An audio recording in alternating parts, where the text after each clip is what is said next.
Shiva Bhagavad Bhakti is Ganja. Ananda Muni Namacharya Das Thakur. Shri Advaita Radha Shivasri Guru Antarit Mahaprabhu Vrindavan Tulsi Devi Bhakti Devi Samavaya Bhakti Devi all family, all visitors and devotees, all visitors and devotees, all visitors and devotees, all visitors glory and glory. So welcome everyone to Radha Temple. Someone can take care of this. Can you go outside and get some young man? Because I don't know the machine and nobody knows.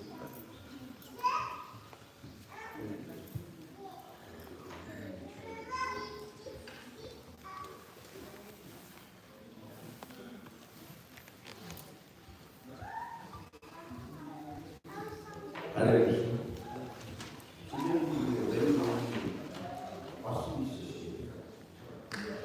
We read Bhagavad Gita 700 verses. But what is the conclusion of Bhagavad Gita? Anyone know? Just like you are an accountant and there are so many figures, 1, 2, 3, 4, 5, 6, 10 pages. But the bottom line, very total. $5 gain or $5 loss. So the result is given at the end of it. And similarly in the Bhagavad Gita, the 700th verse is Yatra Yogeshwara Krishna Yatra Matho Sanudara Tatra Shri Vijayo Bhuvan. They were not all ordinary overlords. It was a Mahabharata. Even so far, today, there was no any war in the world, in this earth,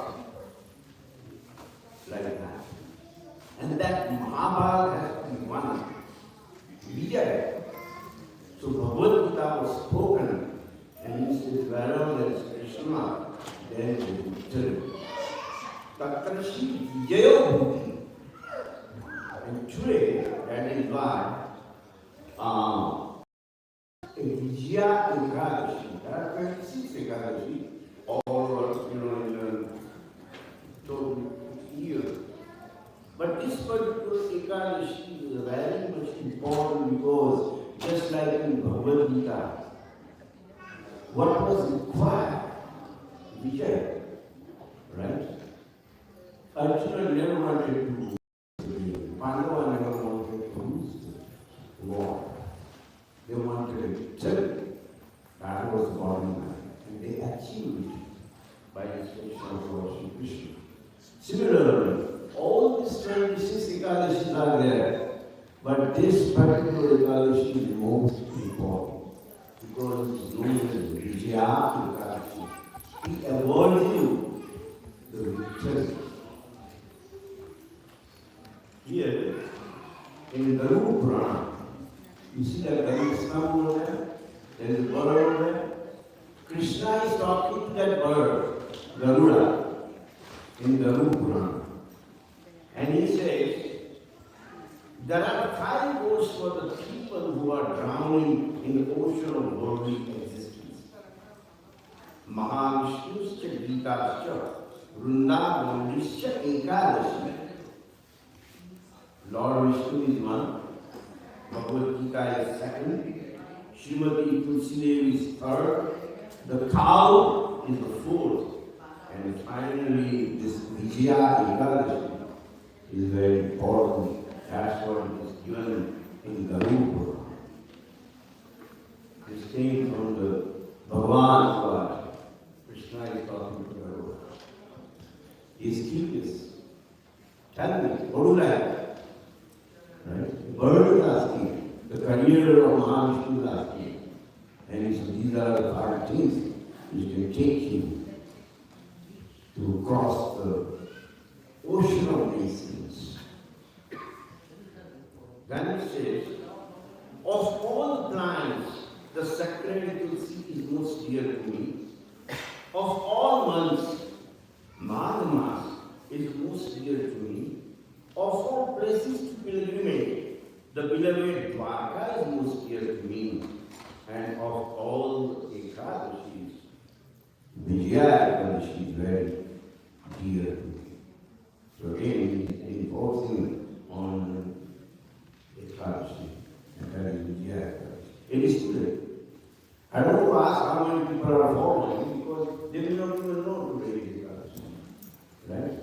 When they go for sadhu, they will surprise. How come we have this Gauranga potato?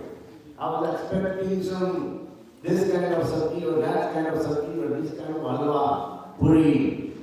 And what happened here? Today they are serving Ekadashi sadhu. Then they say, today is Ekadashi. Okay. So this is what it is. Most people do not know. But today was auspicious day. Did you know, and if you follow the fast, then you should also know the importance of following fast. It's not just the musical that, okay, don't eat today. There is a scientific reason. And again, it says here, when one fasts, imbalanced elements are brought into equilibrium. The gastric fire is increased, and one's body and mind are normalized.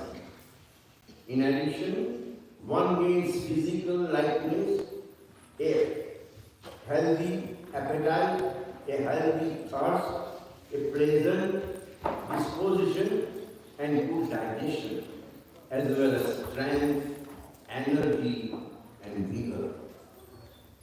That is what Krishna says. Fasting is not just a physical or I'm going to skip to it. I have too much. Then it says, there are benefits of fasting.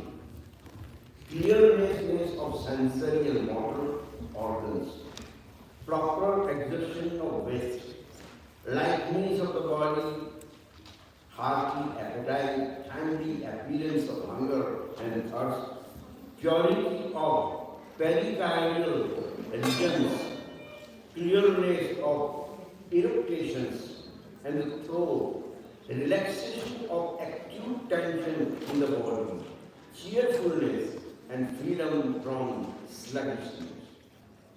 That's what Krishna says is only not good for the body, but it is also good for the soul. And that is why we are fasting. There are 26 Ekadashi, and today is Vijaya. So, what is so important about Vijaya Ekadashi? So, there is a dialogue between Narada Muni, who is son of Lord Brahma. So, the father and son, they are talking. And Narada Muni goes like this. And then Brahma will answer. What is that?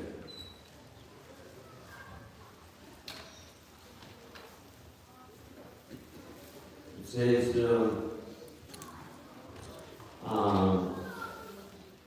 my father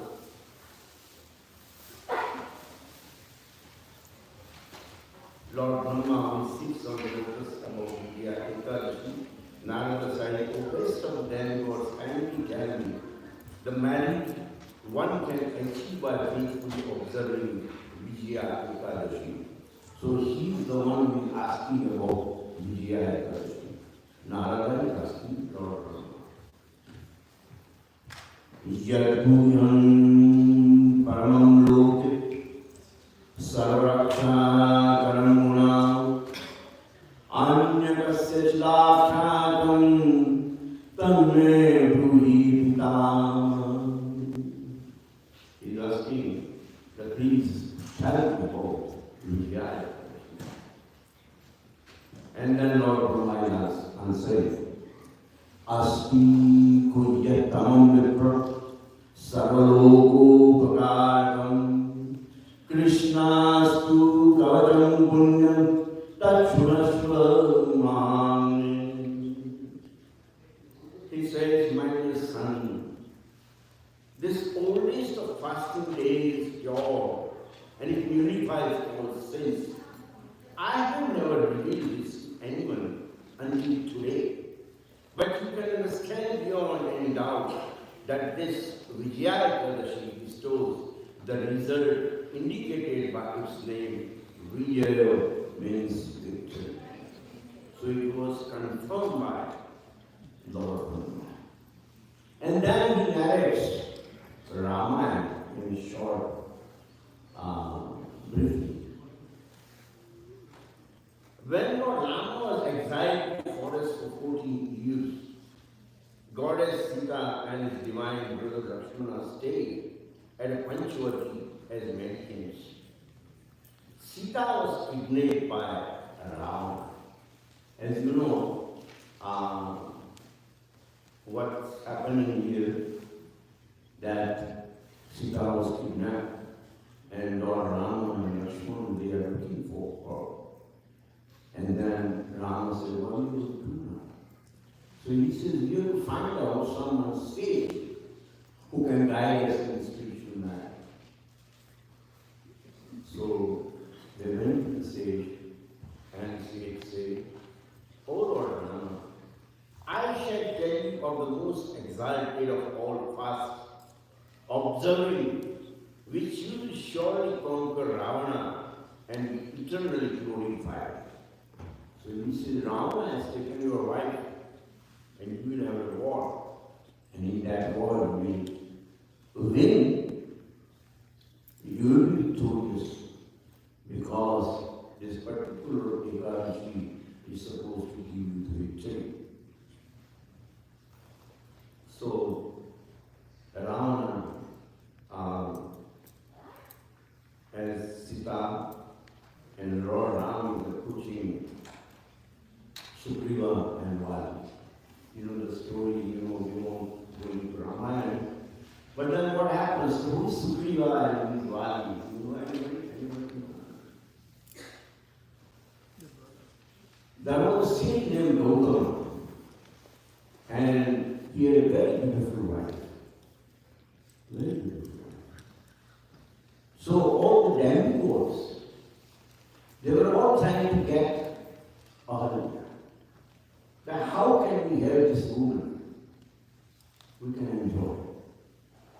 So Indra, disguised in form of Gautama Muni, and he came in saffron, the big bag chanting Hare Krishna, Hare Krishna. And Ahalya, she thought, my husband is here. So they had association. And by association of Indra and Ahalya, Sugriva was born. And the sun god was not looking. They say that there is nothing new in this world under the sun. Sun is there, millions miles away, and looking what's exactly happening, who is doing what. And he got jealous. And he said, this is nice trick. I can go to Bihari also and enjoy it. So sun god also went there in form of Gautama Muni. And she didn't know. And they had association, and from that union came Vali. So Vali was son of sun god and Ahalya. After a long time, the sage Gautama, the real sage, came back. And then she gave the news that my husband, you have two sons. Look at them, Sugriva and Vali. And Gautama thought, I have never had any association with any woman whatsoever, what to speak of sons and all what she's talking about. But she didn't say anything. He asked the sons that, okay, let's go into the bath. Let's go to the beach. So they went to the shore of the ocean, and Gautama is looking at the sky and prayed to God that if these are not my sons, then make them monkeys. They should not be human beings. If they are my sons, I will welcome them. Then he asked kids to jump into the ocean and take a bath. So they took a big deep. And then when they came out, they had become monkeys. So it was confirmed that they were not Gautama's sons. So he started meditating on the shore of the ocean, and he saw Indra and sun god coming to his wife. So he goes home, and then he curses Ahalya. She becomes stone, and you know that story. It was a miserable saying. He wrote that Prabhu ka pita shatru, mata cha vibhisharini, bharya rupavati shatru, putra shatru kupanta. Means in this world, a man has four enemies. Number one, father, who is a debtor. He keeps borrowing money, and then the son has to pay all his life. He has to waste all his life just to pay the debt of the father. So father is actually acting as an enemy. And then he says, the mother who doesn't have the right kind of character. Although Ayodhya was innocent, she didn't know anything about all these things. But still, in eyes of the sage, she was betrayed. And that's why she says, the mother who doesn't have good character is as good as anyone. Beautiful wife. If you're a good wife, beautiful wife, then she can attract other people. So, this is a wonderful example of karma. What happens is that husband and wife usually they sit together. And when a husband is seeing some beautiful woman, Aishwarya Rai, right? Then he thinks, I wish I had that kind of woman. Now, from previous karma, he got this woman who is sitting next to him. But now he's sowing seeds for the next life and thinking about some other better and beautiful woman. Now, those seeds will grow, and in next birth, you may have a good wife. But this birth is just ruining by thinking in these terms. So your vow or your thoughts are very, very important, because whatever you are thinking becomes the cause of your karma. Now, the son who is uninterested in spiritual science. So, Gautama Muni knew that since they are not my kids, they are not going to listen to me. Even if I tell them Krishna Katha or some spiritual guidance, they will not listen. So they consider them Kupandit, one who is not interested in spiritual life. It's very, very interesting that when you come to this temple and see any devotee, just like Muni had some principles about the people that he's dealing with, similarly the devotees have some principles. What are they? No gambling, no meeting, no intoxication, and no illicit sex. So as soon as you see the devotee, you have to bow down, because it's very difficult to live by these principles, especially in the age of Kali. So ultimately what happened that Lord Rama is following instructions of that sage, and then he was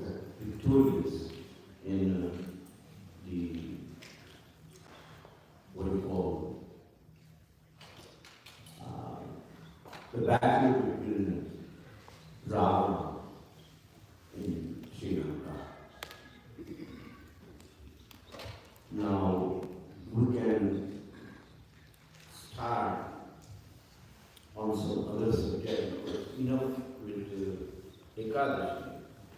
Vidya Ekadashi is very important Ekadashi, and when you go down and take prasadam for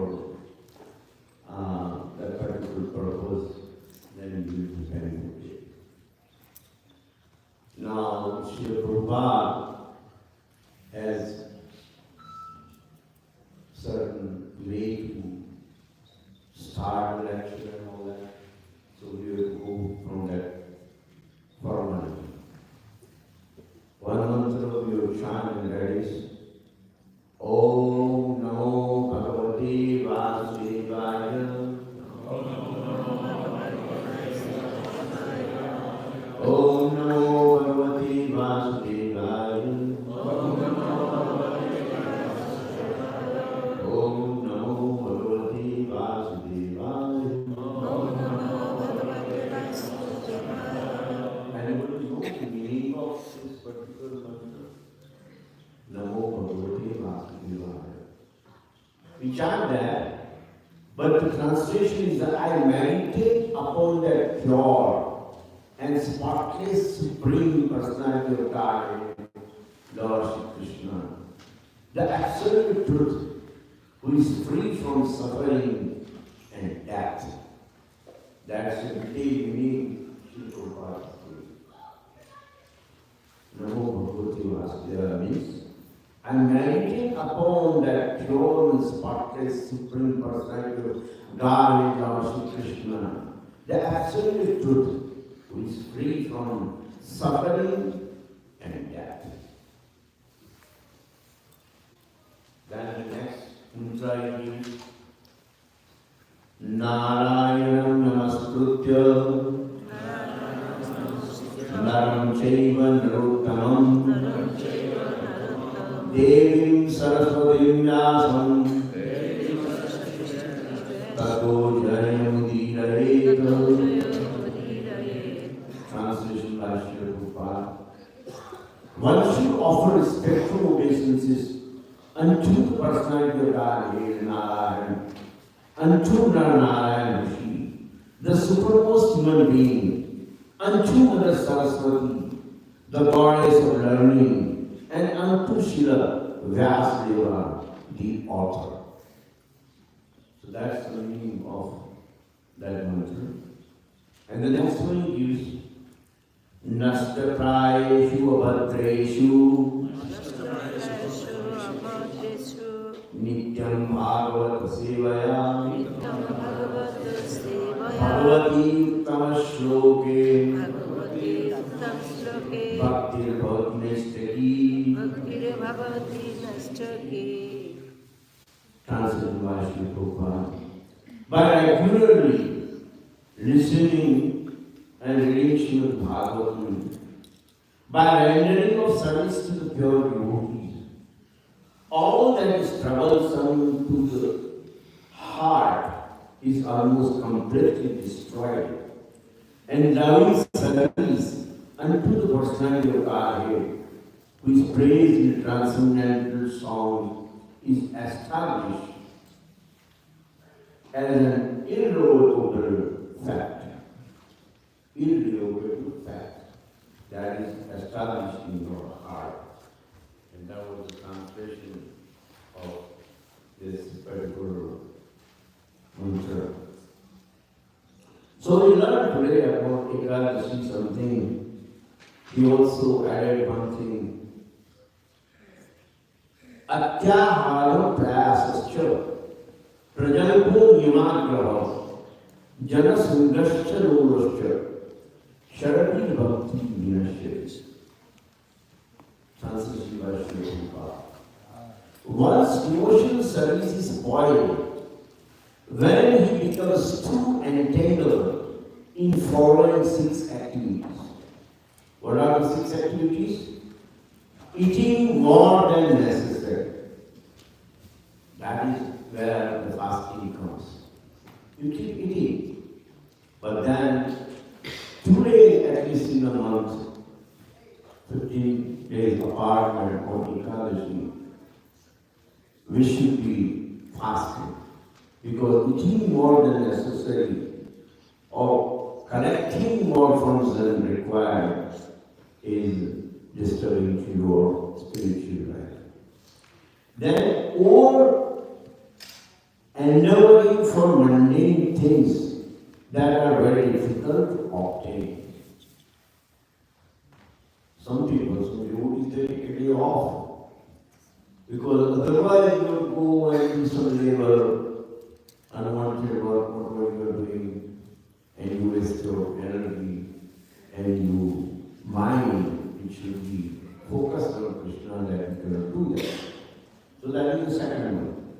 The third is talking unnecessarily about mundane subject matters.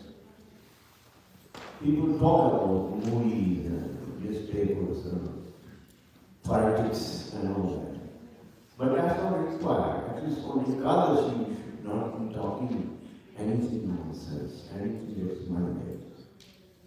And the fourth is practicing spiritual rules and regulations. Working independently or whimsically. You find your own way and whimsically you act, not consequently, you should be avoiding all that.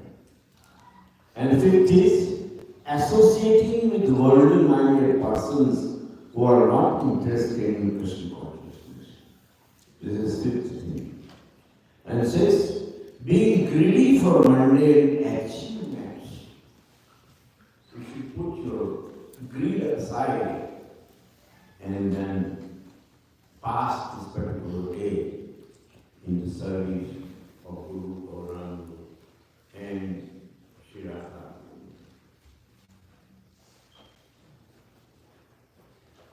Sri Prabhupada is very, very kind to us that he has given us such a beautiful opportunity to understand all these things.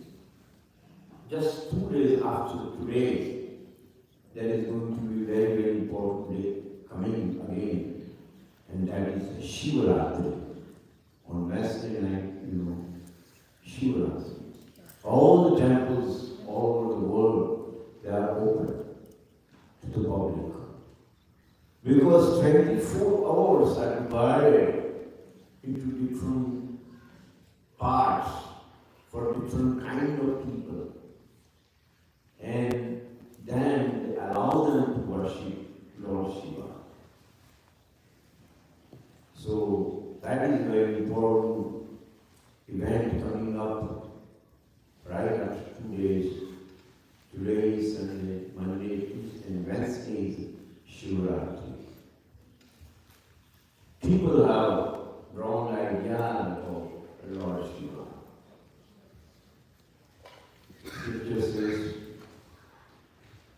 Jai Nityam Manesham Rajat Girivam Char Chandra Vatansam Ratna Kalpo Ujvalangam Parashudavara Hastam Prasannam Padmasinam Sanoktastutanam Amaragane Nagrutyam Pasannam Vishvajam Vishwanyam Nikhila Bharam Panchavakram Trinetram.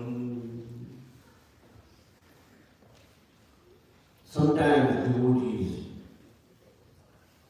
they get offended because they see that we are Vaishnavas, we are greater than the Kshatriyas, we are better than the Brahmanas, right? They scream. But did you ask Krishna? Krishna says, Vaishnavanam Shiva. Yes, you are a Vaishnava, I appreciate. But among all of you, Lord Shiva is the real Vaishnava.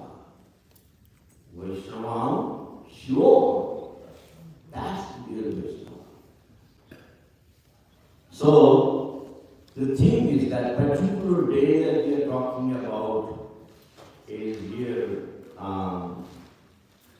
saying that Shivam Bhutva Shivam Yajet. If you want to worship Lord Shiva, then actually you have to become Shiva because he is the most auspicious and pure personality. So again I repeat that Shiva Bhutva Shivam Yajet. That means you become Shiva in order to worship Lord Shiva. It's not easy. Then God says that Daksha entered to the great personality, Prajapati. And 33 crores of demigods, they all rose to respect Prajapati, Daksha. But Shiva was meditating. He would need know somebody is coming, going, and Daksha thought that he's insulting me. Everybody bad Daksha, my son-in-law. So he never invited him for the fire sacrifice that he was doing. Same thing happened that Mother Mohini was serving nectar, because nectar came out from the ocean. And third thing is then go to line up to get a little chana of nectar. They all wanted to be eternal. They never wanted to die. And they all got their share. And they were satisfied and they became eternal. But next thing what happened? The poison came out of the ocean. Will they drink the poison? Then of course no. We know we are eternal, we are not going to die by drinking poison, but we don't touch it. No. And we don't spoil our mouth. So they woke up, Lord Shiva, who was in trance, he was meditating. And he says, you missed the opportunity. You all had an nectar. But now, there is a poison. Shiva says, that's fine. If I can save the world by drinking poison, I will have it. I have no problem. So Shiva is known as the Nikunja. His throat, the poison is deep, you can see that.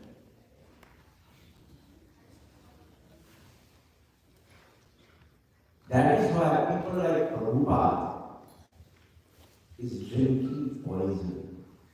To make someone a disciple, you take his sinful activities, you become responsible for it.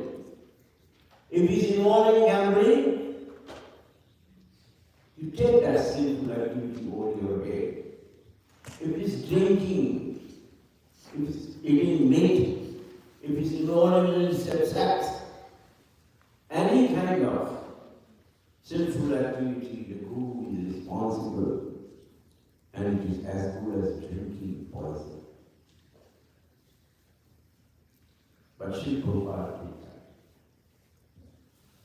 And that is why I say that those who follow him, especially in this place, as soon as they see the devotee, try to bow down, because they are really going by the principles. And it's easy, it's not difficult to follow those things. So, what happened? That since Daksha never invited Shiva, Lord Shiva got very mad and is really disturbing the whole fire sacrifice.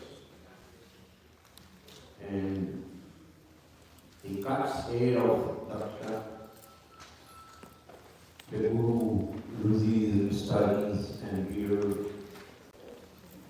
the Lord damage all over. Then Lord Brahma goes to Lord Shiva and he's trying to explain him that we are sorry. Now, we'll ask Daksha to invite him and he will again organize the fire sacrifice and you please come. That time, Lord Shiva says, unless you invite Yagnapurush, whatever Yagnapurush eats, I will eat the remnant. That is the right procedure. Most people, they come and attend this Prabhupada's Happiness Day and Dishappiness Day. And here in Karnataka over there, offering is made and pravachan is going on, some arti and puja and festivities going on, people don't realize what's happening. But that's exactly what Prabhupada asked for. When Prabhupada, the first time offered the plate of prasadam, he says, where is Tulsi Patra? So you explain that, no, Guru doesn't get Tulsi Patra. So he said, I understand that. But I want to eat Mahaprasad, something that you offer to Krishna, which is a Tulsi Patra, bring me that Mahaprasad, I will eat. So we keep as a puja the same fashion, the same ritual that Prabhupada recommended. So what happens? That although there is a curtain, we offer first to Krishna. Then we take that same plate and bring it over here, walk through the temple, put it in front of Prabhupada, and Prabhupada eats that.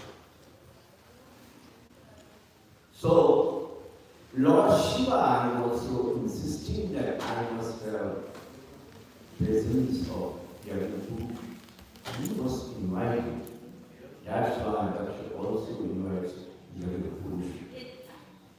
And when Yagnapurush was asked to speak something, to address to this particular fire sacrifice, that time in the Srimad Bhagavatam, I will tell you what came out from mouth of Yagnapurush.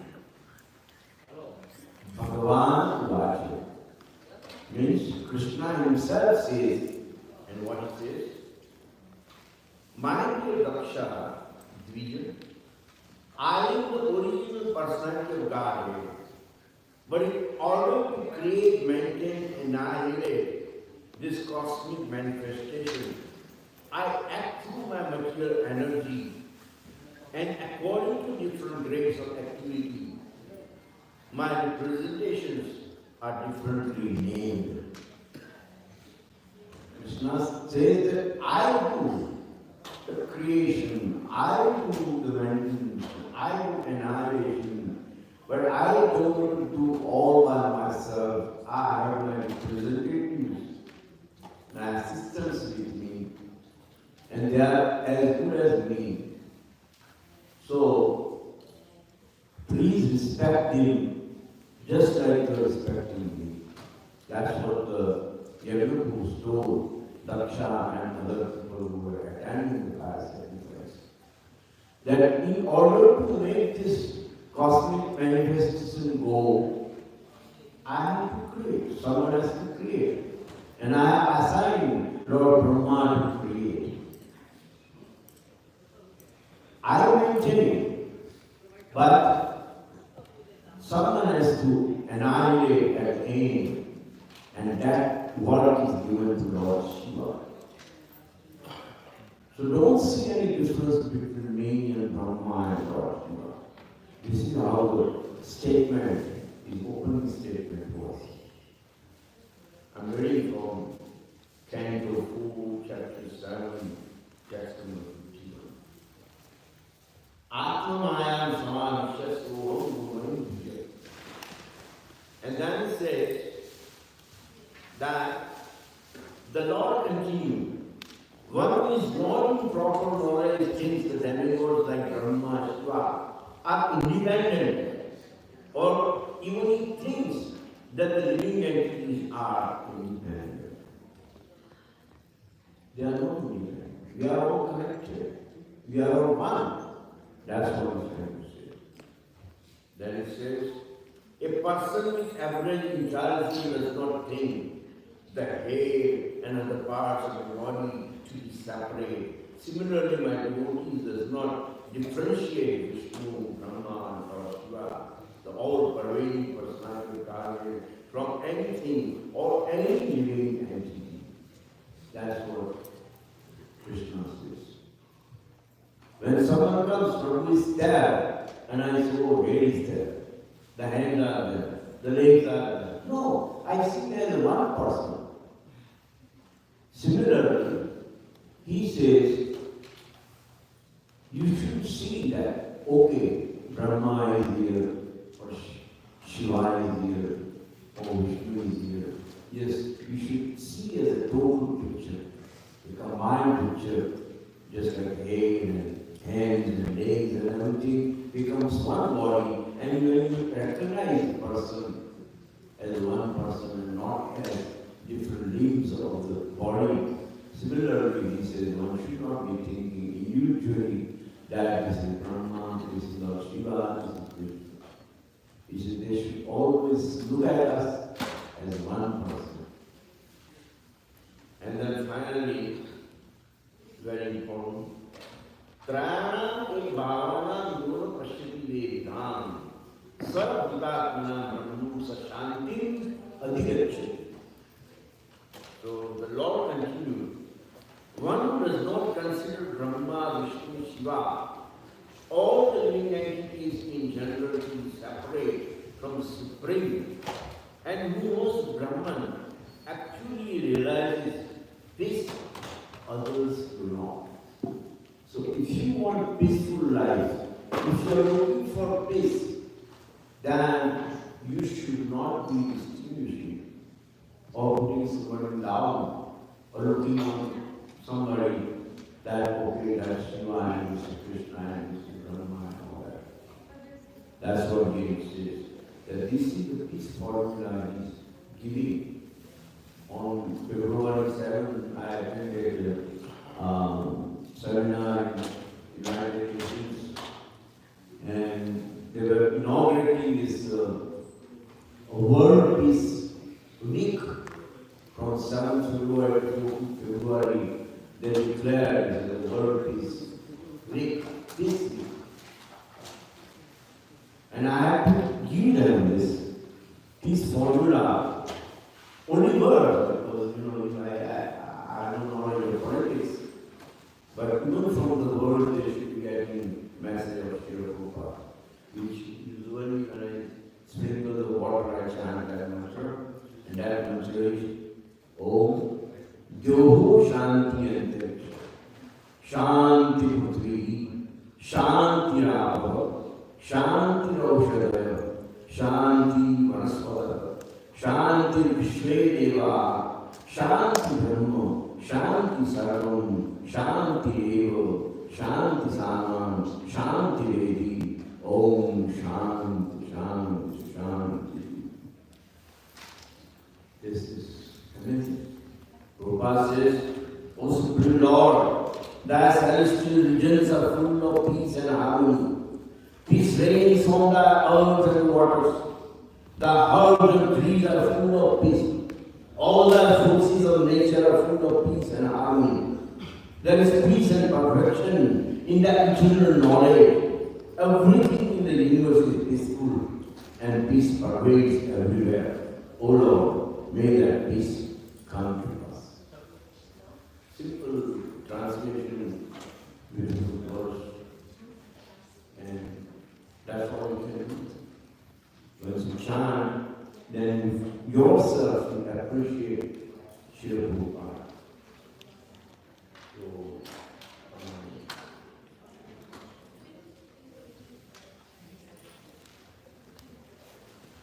there are so many beautiful prayers I got for Lord Shiva, but that will continue on Wednesday.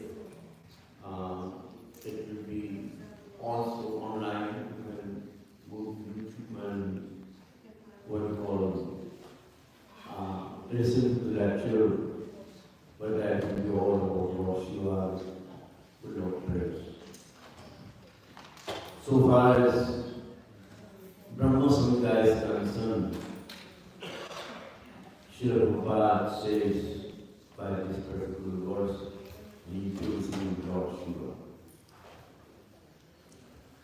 Shiram yatha radhikar vishesh yoga sanjayate nahi tat utarasti hetu ya shabhutam utara sudvetkaya govindam adibhushan tamam vedam. So if you come at about, I think 7:30, something like that, there is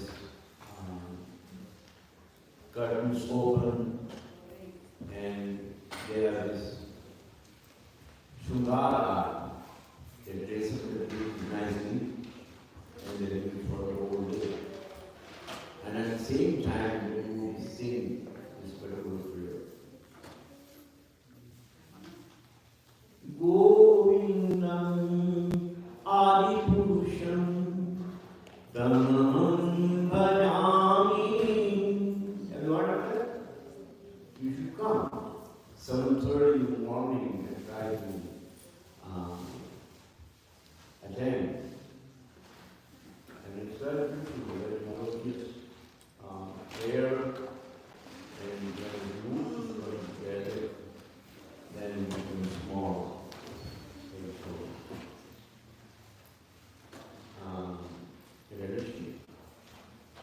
So finally we pray to Lord Shiva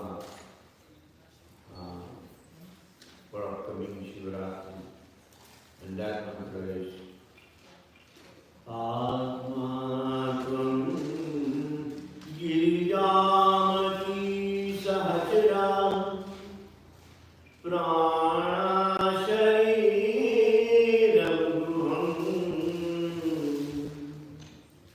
Pujam Prem Shayopabhogarachna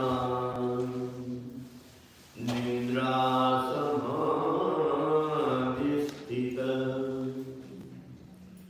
Sanchara Palayo Pradakshina Vidhi Stotrani Sarvagyo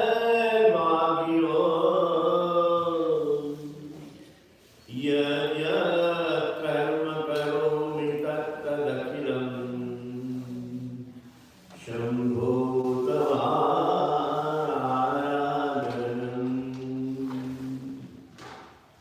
O Lord Shiva, you are my soul.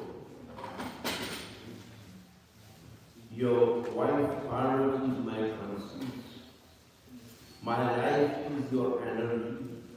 My body is your silent temple. Being in material world is greatly sacrifice to you. My slumber is your meditation. My movements are a circumambulation around you. Every word from my mouth is an glorification to you. Whatever activity is done by me is always your worship and worship of the Father. So Lord Shiva and Parvati will be worship together. This is not a place where if you go to the new temple or his temple, the temple will be open the whole night and you will see amazing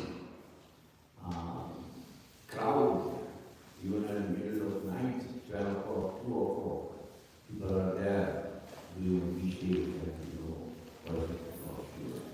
We need Shiva's blessings because like Krishna himself said, Vaishnava Shivo, I am Lord Shiva, I am Vaishnava.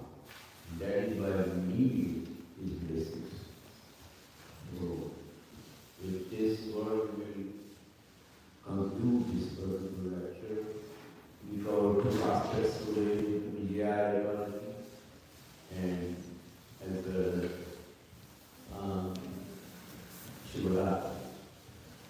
It all happened because our extensive studies in these books. If you ask Prabhu, he can give you in $550 only 40 books which are here. Any book you can think of it by Prabhupada. He has 40 books and it's only $551. So don't miss that. This includes a lot of knowledge, a lot of research by the sages, I should say this, Goswamis, and it will really change your life. You don't have to read it. Even if you have it just in your home and try to pay obeisance to those books, it is as good as getting knowledge from that. And the last, Nana Shastra Vicharek Nipun Sadharma Samstapako Lokanam Hitakarino Tribhuvanam Manya Shanya Karo